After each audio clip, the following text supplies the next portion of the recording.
Hello बच्चों, hope है आप अच्छा कर रहे होंगे। और आज मैं एक न्यू वीडियो लेके आया हूँ आप लोगों के लिए। और इसमें मैं एक्सप्लेन करूँगा mainly properties of the vectors. कुछ एक स्टूडेंट्स प्रॉपर्टीज़ ऑफ वेक्टर फिर से एक्सप्लेन करने के लिए बोल रहे थे, तो मैंने एक वीडियो प्रिपेयर किया है। इसके अंदर मेनली आज मैं फर्स्ट पार्ट में आपको स्केलर प्रोडक्ट और basic properties of vector explain करूँगा। तो सबसे पहले यहाँ पे आ जाता है, देखिए आप, पोजीशन वेक्टर आपको निकालना है किसी भी पॉइंट का यदि उसके कोऑर्डिनेट दिए हों। तो बच्चों, पोजीशन वेक्टर किसी भी पॉइंट का की पोजीशन बताता है with respect to origin. Suppose ये कोई भी एक पॉइंट है, आपको क्या पोजीशन वेक्टर होगा, तो कोऑर्डिनेट सिस्टम में ये ओरिजिन है। ओरिजिन से इसकी जो भी पोजीशन वेक्टर बताता है that is called position vector. तो ये पोजीशन वेक्टर का मीनिंग है। यहाँ पे यदि मैं वेक्टर ओ ए बोलूं तो ये पॉइंट ए का पोजीशन वेक्टर हो गया। अब बच्चों, ए के यदि कोऑर्डिनेट दे दिए आपको x1, y1, z1, आपसे कहा जाए एक का पोजीशन वेक्टर बताइए, तो इट इज वेरी सिंपल। आप इसका पोजीशन वेक्टर हो जाएगा x1i y1j प्लस z1 के। एक्स वाई जेड कोऑर्डिनेट के साथ आई जे के लगा दीजिए, that will be the position vector of A point. आपसे कहता है कि एक पॉइंट 1 2 3 का पोजीशन वेक्टर बताइए यदि उसके कोऑर्डिनेट 1 2 3 है, तो पोजीशन वेक्टर होगा बच्चों I plus 2j plus 3k। That's all. Next point पे आ जाते हैं। आपको पोजीशन वेक्टर निकालना है of a line joining two points. एक लाइन यदि दो पॉइंट्स को ज्वाइन कर रही है, उस पर एक पॉइंट दे रखा है ए, एक पॉइंट दे रखा है बी। आपसे वो position vector of A B निकलवाना चाहता है। क्या निकलवाना चाहता है? A B. ए बी और बी ए अलग अलग होते हैं, आपको पता होना चाहिए। वेक्टर में ए बी और बी ए इक्वल नहीं होते, A B equal to minus B A होता है। आपको position vector of A B निकलवा रहा है, तो बच्चों बी के पोजीशन वेक्टर में से ए का पोजीशन वेक्टर सब्ट्रैक्ट कर देंगे। O B minus O A होगा। तो डायरेक्ट निकालने का क्या तरीका है? अभी मैंने आपको ओ बी और ओ ए निकलवाना सिखाया है ऊपर। तो बी का पोजीशन वेक्टर आएगा x2i plus y2j plus z2k, और ए का पोजीशन वेक्टर आएगा x1i plus y1j plus z2k। इन दोनों को सब्ट्रैक्ट करेंगे तो सीधा ही directly you can use this as a position vector of A B, that is x2 minus x1i plus y2 minus y1j plus z2 minus z1k।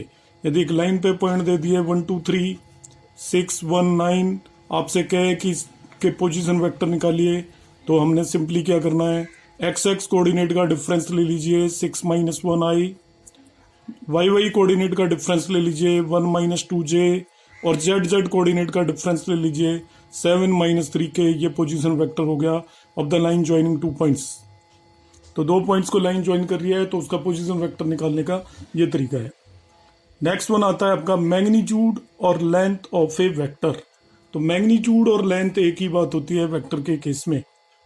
Magnitude निकालने में कुछ भी नहीं है, सीधा ही कोई भी वेक्टर यदि दे दिया जाए तो मैग्नीट्यूड इक्वल टू होता है under root of coefficient of I square plus coefficient of J square plus coefficient of K square. इसको under root of X square plus Y square plus Z square लिख दिया है। यदि आपको कोई भी vector I R equal to आ गया 2i माइनस जे प्लस के, और आपसे कहता है इसका मैग्नीट्यूड निकालिए, तो magnitude of R will be equal to under root of coefficient of I square plus coefficient of J square plus coefficient of K square. आप इसको कैलकुलेट करेंगे, इट इज √6। इतना सिंपल है बस, इसके अलावा कुछ नहीं है मैग्नीट्यूड में। नेक्स्ट वन आपका टॉपिक आता है that is a unit vector और डायरेक्शन ऑफ ए वेक्टर।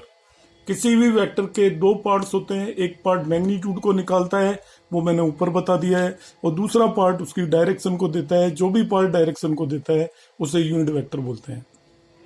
इसको यूनिट इसलिए बोला जाता है क्योंकि इसका मैग्नीट्यूड हमेशा 1 होता है। तो किसी भी वेक्टर का यूनिट वेक्टर निकालने का बहुत ज्यादा सिंपल तरीका है, आपको उस वेक्टर को उसके मैग्नीट्यूड से डिवाइड कर देना है।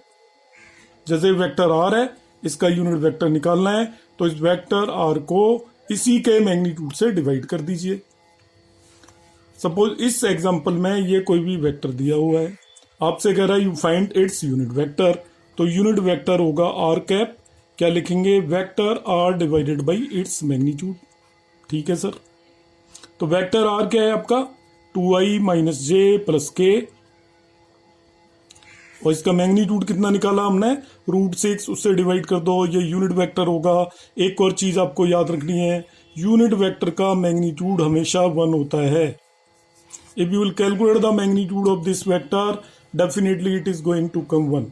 तो यहाँ पे मैंने आपको 4 प्रॉपर्टीज मेनली एक्सप्लेन की है एक वेक्टर की। कौन कौन सी प्रॉपर्टीज एक्सप्लेन की, पहले मैंने आपको पोजीशन वेक्टर निकालना बताया, फिर मैंने यूनिट वेक्टर निकालना बताया, और फिर मैंने आपको लास्ट में उसका मैग्नीट्यूड और यूनिट वेक्टर निकालना बताया। अब जो दूसरी प्रॉपर्टी आपको ट्रबल करेगी इन क्लास 12th, या जिसकी जरूरत पड़ेगी ट्रबल करना, तो एक वैसा वर्ड हो गया, that is the product of 2 vectors. तो बच्चों एक चीज बड़े ध्यान से समझ लीजिए, ये नॉर्मल प्रोडक्ट नहीं है। इस प्रोडक्ट को कभी भी इनटू या मल्टीप्लिकेशन नहीं बोलेंगे। 2 वेक्टर्स का जब प्रोडक्ट होता है, ये प्रोडक्ट ऑफ 2 वेक्टर्स है, दोनों वेक्टर हैं उसमें, ए एक वेक्टर है, बी एक वेक्टर है, इनमें से कोई भी नंबर नहीं है। दोनों में से एक भी नंबर हो तो उसे प्रोडक्ट ऑफ वेक्टर्स नहीं बोलते। जैसे किसी नंबर m का एक वेक्टर ए से प्रोडक्ट है, तो that is not called product of 2 vector, this is not product of 2 vectors. यहाँ पे हम प्रोडक्ट ऑफ 2 वेक्टर्स लेंगे, तो पहली चीज आपको क्वेश्चन लेनी है, बोलते टाइम इसको प्रोडक्ट ही बोलते हैं, it is never called into और मल्टीप्लिकेशन। तो होप है आपको ये चीज क्लियर हो जाएगी। अब प्रोडक्ट ऑफ वेक्टर को 2 टाइप से क्लासिफाई किया गया है, एक होता है स्केलर प्रोडक्ट और दूसरा होता है वेक्टर प्रोडक्ट। इस पर्टिकुलर वीडियो में मैं आपको केवल स्केलर प्रोडक्ट पे बेस्ड चीजें बताऊंगा। वेक्टर प्रोडक्ट के लिए मैं नेक्स्ट एक वीडियो लेके आऊंगा, दोनों बिल्कुल अलग चीजें हैं, तो ध्यान से समझें। इसको स्केलर प्रोडक्ट बोलते हैं, इसको डॉट प्रोडक्ट भी बोलते हैं, दोनों का रीजन बताऊंगा। और जो दूसरा होता है उसे वेक्टर और क्रॉस प्रोडक्ट भी बोलते हैं। तो इसको डॉट प्रोडक्ट तो इसलिए बोलते हैं, इसको 2 वेक्टर्स के बीच में डॉट से रिप्रेजेंट करते हैं, ए डॉट बी, डॉट से रिप्रेजेंट करते हैं, इसे डॉट ही रीड करेंगे, ए डॉट बी रीड करेंगे, ए इंटू बी या ए मल्टीप्लाइड बाई बी रीड नहीं करेंगे। ऐसे ही जो दूसरा वेक्टर होता है जिसको हम वेक्टर प्रोडक्ट है, उसको क्रॉस इसलिए बोलते हैं क्योंकि इसको क्रॉस से रिप्रेजेंट करते हैं, इसको ए क्रॉस बी रीड करेंगे। बच्चों इसको स्केलर प्रोडक्ट इसलिए बोला जाता है, जब 2 वेक्टर्स का आप प्रोडक्ट लोगे तो रिजल्ट एक नंबर आएगी या रिजल्ट एक स्केलर आएगा। वाई स्केलर प्रोडक्ट, क्योंकि although this is product of 2 vectors but result is a number, number means scalar. And why this is a cross product और that is vector product, reason behind that is इसमें जो answer आएगा ए cross B का, वो एक vector आएगा। तो 2 vectors का प्रोडक्ट है, उस एक को स्केलर प्रोडक्ट बोल रहे हैं, जिसे डॉट से रिप्रेजेंट करते हैं, क्योंकि इसमें आंसर जो आएगा फाइनली वो एक स्केलर आएगा, स्केलर मीन्स नंबर। और इसको हम वेक्टर प्रोडक्ट या क्रॉस प्रोडक्ट इसलिए बोलते हैं क्योंकि इससे क्रॉस से रिप्रेजेंट किया जाता है, और जो आंसर आएगा वो नंबर नहीं आएगा, अपने आप में आंसर भी एक वेक्टर आएगा। तो पहली चीज आप ये क्लियर कर लीजिए, इसको मल्टीप्लिकेशन और इनटू नहीं बोलते। अब in today's class I will cover only the dot product और स्केलर प्रोडक्ट। आप इसका एक रजिस्टर बनाएं, नोट बनाएं, मैंने जैसे प्रॉपर्टीज दी हैं उन्हें प्रॉपरली इसी वे में आप नोट करें, तो आपको बिल्कुल क्लियर हो जाएगा, क्रिस्टल क्लियर मैं आपको कर दूंगा। यहाँ पे देखिए 2 वेक्टर दिए हुए हैं, A and this is another vector B, ठीक है जी। दोनों के बीच का एंगल थीटा है। तो बच्चों एंगल जब भी 2 वेक्टर्स के बीच में मेजर करना है, तो हम पहले वेक्टर से दूसरे वेक्टर की तरफ एंटी क्लॉकवाइज जाएंगे, इस तरीके से, क्लॉकवाइज नहीं जाएंगे। तो ए और बी के बीच का एंगल थीटा है, तो इनका डॉट प्रोडक्ट डिफाइंड है, A dot B equal to होता है magnitude of A into magnitude of B into cosine of the angle between these 2। ये मैग्नीट्यूड ऑफ ए है। कई बुक्स में क्या करते हैं, एरो हटा देते हैं, तभी भी मैग्नीट्यूड ही माना जाता है। मैं यहाँ पे बता देता हूँ, जैसे मैग्नीट्यूड ऑफ ए 2 लाइंस के बीच में आपने लिखा this is magnitude of a, line नहीं है तो ये वेक्टर ए होगा, और यहां से आप ये लाइन भी हटा दें और एरो भी हटा दें, तभी भी ये मैग्नीट्यूड ऑफ ए ही होता है। This is also magnitude of A and this is also magnitude of A. तो अलग अलग बुक्स में अलग अलग आपको मिल जाएगा। तो डॉट प्रोडक्ट क्या होता है, पहले वेक्टर का मैग्नीट्यूड इंटू दूसरे वेक्टर का magnitude into cos of angle between them, ये फॉर्मूला है। इसके बेस पे यदि आपको डॉट प्रोडक्ट पता हो तो 2 एंगल वेक्टर्स के बीच का कोसाइन भी निकाल सकते हैं। तो कॉस थीटा बच्चों हो जाएगा ए डॉट बी को magnitude of A into magnitude of B से डिवाइड कर देंगे। This the formula to find the angle between two vector, जिसे हम यूज करेंगे time to time. Next property ध्यान से देखिए, यदि दोनों वेक्टर्स के बीच का एंगल 90 डिग्री है तो इसमें आप थीटा को 90 पुट कर दीजिए। देखिए ए डॉट बी क्या हो जाएगा, that is magnitude of A into magnitude of B cos of 90 आ जाएगा। आपको पता है कॉस ऑफ 90 जीरो होता है, सो कॉस ऑफ 90 जीरो होने की वजह से ए डॉट बी क्या आएगा आपका, magnitude of A into magnitude of B cos of 90। और कॉस 90 जीरो होता है, इसलिए कभी भी कोई दो वेक्टर परपेंडिकुलर हो तो उनका डॉट प्रोडक्ट पक्का ही जीरो होगा, ये ध्यान रखिएगा। If A is perpendicular to B, आपको कहीं भी कह दिया जाए कि ये दो वेक्टर्स परपेंडिकुलर हैं तो उनका डॉट प्रोडक्ट जीरो होगा, मगर कन्वर्स इज नॉट ट्रू। यदि दो वेक्टर्स का डॉट प्रोडक्ट जीरो है तो उनका परपेंडिकुलर होना जरूरी नहीं है। रीजन बिहाइंड दैट इज, यदि इनमें से कोई एक वेक्टर खुद ही जीरो हो जाए तो उनके बीच का एंगल 90 डिग्री नहीं होते हुए भी वो दोनों वेक्टर्स का डॉट प्रोडक्ट आपका जीरो आ जाएगा। समझ रहे हैं, A dot B is magnitude of A into magnitude of B cos of theta है। तो ये ए डॉट बी जीरो हो सकता है, इन तीनों में से कोई भी एक चीज जीरो हो जाए, मैग्नीट्यूड ऑफ ए जीरो हो जाए, मैग्नीट्यूड ऑफ बी जीरो हो जाए, या कॉस थीटा जीरो हो जाए। तो ए डॉट बी जीरो है, इसका मतलब ये नहीं है कि उनके बीच का एंगल 90 डिग्री है, मगर बीच का एंगल 90 डिग्री है तो ए डॉट बी पक्का ही जीरो होगा। If A is perpendicular to B then A dot B will be 100% zero. ये नेक्स्ट वन प्रॉपर्टी बहुत ज्यादा क्वेश्चंस में यूज होती है और इसे आप याद कर लेंगे। देखिए ए डॉट ए को मैं प्रॉपरली कैलकुलेट कर रहा हूं, it is magnitude of A into magnitude of A into cos zero as per this one particular formula. अब कॉस जीरो 1 होता है तो magnitude of A into magnitude of A को मैंने मैग्नीट्यूड ऑफ ए स्क्वायर लिख दिया, तो A dot A is equal to magnitude of A square हो गया। आप कहेंगे ठीक है सर, मगर इसको ऐसे लिखने में कोई बड़ी बात नहीं है, इसको अपोजिट वे में आपको यूज करना है। ये इस तरीके से यूज होगा कि magnitude of A square will be equal to A dot A लिखना पड़ेगा हमें। जब भी हमें सम ऑफ टू वेक्टर्स का मैग्नीट्यूड निकालना है तो always we will use this one particular property. जैसे कहीं आपसे कह देता है ए प्लस बी के सम का मैग्नीट्यूड निकालिए, बच्चों आपसे निकलवा रहा है magnitude of A plus B, आपके पास कोई तरीका नहीं है, will use this one particular property. कभी भी magnitude of A plus B निकलवाए, magnitude of A minus B निकलवाए, तो ए माइनस बी का मैग्नीट्यूड निकालने का हमारे पास कोई तरीका नहीं है डायरेक्ट, तो हम क्या करेंगे, इस प्रॉपर्टी को यूज करेंगे। Magnitude of A plus B whole square can be written as A plus B dot A plus B using this property. किसी भी वेक्टर के मैग्नीट्यूड का स्क्वायर उसके अपना आप से डॉट प्रोडक्ट के इक्वल होता है, so it will be A plus B dot A plus B होगा। इसका भी एक फॉर्मूला मैं बना देता हूं, अभी एक्सप्लेन कर देता हूं।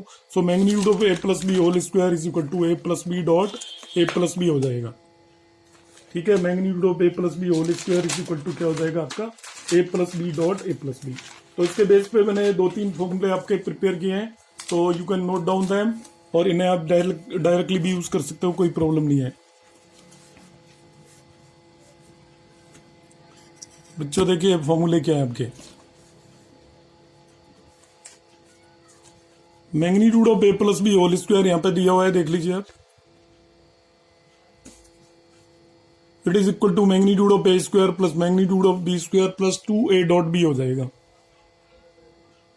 ऐसा ही यदि magnitude of A minus B whole square है तो magnitude of A square plus magnitude of B square minus 2a dot B होगा। अब इसमें कंफ्यूज होने की जरूरत नहीं है, 2a इंटू बी नहीं है, ये a डॉट बी है। इसको निकाला कैसे है, इसको A plus B dot A plus B लिख दिया है। क्या लिख दिया है, A plus B dot A plus B, बता देता हूं मैं आपको। कहेंगे ठीक है सर, ये हो जाएगा आपका A dot A plus A dot B, एक एक करके डॉट प्रोडक्ट लेना है, फिर बी डॉट ए, फिर बी डॉट बी। अब ए डॉट ए हो गया आपका मैग्नीट्यूड ऑफ ए स्क्वायर, अभी बता के आ रहा हूं। जो लास्ट में बी डॉट बी आ रहा है ये मैग्नीट्यूड ऑफ बी स्क्वायर हो गया, और A dot B equal to B dot A होता है। ये प्रॉपर्टी भी आप याद रखेंगे जो मैंने यहां पे मेंशन की हुई है।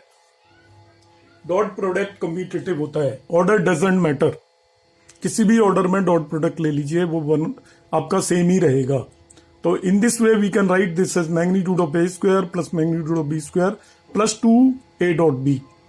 यदि बीच में नेगेटिव साइन होता तो मैं इसी को करूंगा, तो ये दोनों नेगेटिव आएंगे, इसलिए you can use the formula that magnitude of a minus B whole square is equal to magnitude of a square plus magnitude of b square minus 2a.b।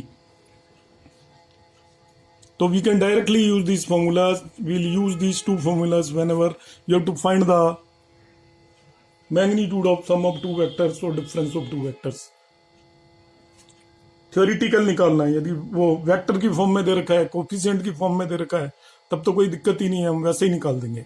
Next question पे आ जाते हैं बच्चों। देखिए, ये मैंने एक प्रॉपर्टी लिखी हुई है, आई और जे और के आपको पता होना चाहिए। These are unit vectors along X Y and Z axis.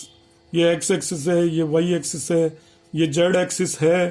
तो एक्स एक्सिस के अलोंग यूनिट वेक्टर आई होता है, वाई एक्सिस के अलोंग यूनिट वेक्टर जे होता है, और जेड एक्सिस के अलोंग यूनिट वेक्टर के होता है। ये ऑलरेडी डिसाइड कर दिया गया है। तो I dot I equal to J dot J equal to K dot K equal to 1 होता है। और आप याद रख सकते हो, किन्हीं भी दो यूनिट वेक्टर्स का डॉट प्रोडक्ट आपस में 1 होता है। किन्हीं भी दो यूनिट वेक्टर्स का eta dot eta cap equal to 1 if these are unit vectors. Unit vectors का पता कैसे चलता है? जिसके ऊपर भी कैप लगा हो। ये जो कैप है ये केवल यूनिट वेक्टर्स के ऊपर लगाई जाती है, किसी भी वेक्टर के ऊपर कैप पे नहीं, समझ लीजिए ये यूनिट वेक्टर है। और यूनिट वेक्टर का अपने आप से डॉट प्रोडक्ट 1 होता है। कैसे होता है ये मैंने एक्सप्लेन कर दिया है। देखिए, आई डॉट आई निकाल रहा हूं, it is equal to magnitude of I into magnitude of second I into cos of 0। आप कहोगे 0 कहां से आया सर? कोई भी वेक्टर अपने आप से कितना एंगल बनाएगा? 0 डिग्री एंगल बनाएगा, इसलिए magnitude of I into magnitude of I cos of 0 हो गया। अब ये भी 1, ये भी 1, ये भी 1, इसलिए ओवरऑल 1 हो गया। तो हमने किन्हीं भी दो यूनिट वेक्टर्स का डॉट प्रोडक्ट 1 होता है। You note down this property, that dot product of any two unit vectors is always equal to 1। Further, I dot J is equal to J dot K is equal to K dot I equal to 0। कोई भी दो different unit vectors ले लीजिए, उनका dot product I जे के में से, हमेशा नहीं, आई जे के में से, तो उनका डॉट प्रोडक्ट 0 होगा। आप कहोगे कि क्यों होगा? क्योंकि ये सब एक दूसरे के परपेंडिकुलर है। आपको स्टार्टिंग में बता चुका हूं, दो वेक्टर्स यदि परपेंडिकुलर हो तो उनका डॉट प्रोडक्ट 0 होता है। As I is perpendicular to J, J is perpendicular to K and K is perpendicular to I, तो इनका डॉट प्रोडक्ट 0 हो जाएगा। तो ये नेक्स्ट प्रॉपर्टी हो गई। This property is very important, जो वेरियस क्वेश्चंस में हम अभी तक यूज करते आ रहे हैं, 3D में भी यूज करेंगे, कि यदि कंपोनेंट्स की फॉर्म में वेक्टर ए दे रखा हो, कंपोनेंट की फॉर्म में वेक्टर बी दे रखा हो, then how to find their dot product. तो बच्चों, ये बिल्कुल आसान चीज है। ए डॉट बी यदि आपको निकालना है, ए ये दे रखा है, बी ये वेक्टर दे रखा है, तो आपको सिंपली ए डॉट बी निकालने के लिए आई के कोफिशिएंट को आई के कोफिशिएंट से, जे के कोफिशिएंट को जे के कोफिशिएंट से, और के कोफिशिएंट को के कोफिशिएंट से मल्टीप्लाई कर दीजिए। सपोज आई दे दिया आई माइनस जे प्लस के, और बी दे दिया आपको 2i माइनस जे प्लस के, और 2i प्लस जे माइनस के। तो बच्चों, इन दोनों का डॉट प्रोडक्ट निकालना कितना इजी है। आई के कोफिशिएंट को आई के कोफिशिएंट से, ओनली कोफिशिएंट, यहाँ 1 है, यहाँ पे 2 है, तो ये 2 हो गया। जे के कोफिशिएंट को जे के कोफिशिएंट से, यहाँ पे 1 है और यहाँ पे -1 है, तो ये -1 हो गया। के कोफिशिएंट को के कोफिशिएंट से -1, तो इस तरीके से 0 आ गया। तो ये दोनों वेक्टर परपेंडिकुलर भी हो जाएंगे। यदि दो नॉन जीरो वेक्टर हैं तो उनका यदि डॉट प्रोडक्ट 0 हो तो वो परपेंडिकुलर भी हो जाते हैं। अब इसमें एक लास्ट टॉपिक मैं बताऊंगा, projection of a vector A on B. एक वेक्टर का दूसरे पे प्रोजेक्शन मतलब क्या होता है? ये एक वेक्टर लिया हमने ए, और ये हमारा दूसरा वेक्टर बी है, इन दोनों के बीच का एंगल ये थीटा है। तो बच्चों, प्रोजेक्शन का मतलब क्या है? वेक्टर ए को ओ ए से रिप्रेजेंट कर रहे हैं, वेक्टर बी को ओ बी से रिप्रेजेंट कर रहे हैं। तो ए से, इस पॉइंट ए से वेक्टर ओ बी पर एक परपेंडिकुलर ड्रॉ कर दीजिए। कहेंगे ठीक है सर, ये परपेंडिकुलर ड्रॉ कर दिया। तो परपेंडिकुलर जिस जगह पे आके मिल रहा है बी पे, उसकी लेंथ या पॉइंट ओ से, ओ एम, कौन सी length? O M. O M को प्रोजेक्शन बोल देंगे of A on B. A से परपेंडिकुलर ड्रॉ किया वेक्टर बी पे, तो परपेंडिकुलर जिस जगह पे जाके मिल रहा है उसे बोलते हैं फुट ऑफ परपेंडिकुलर। तो ओ से फुट ऑफ परपेंडिकुलर की डिस्टेंस प्रोजेक्शन होगी। अब आपका नेचुरल क्वेश्चन आता है, सर इसे निकालेंगे कैसे?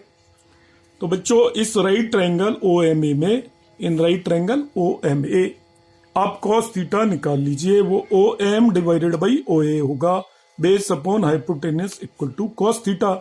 हमें निकालना क्या था? O M. तो O M is equal to O A cos theta हो गया। देखिए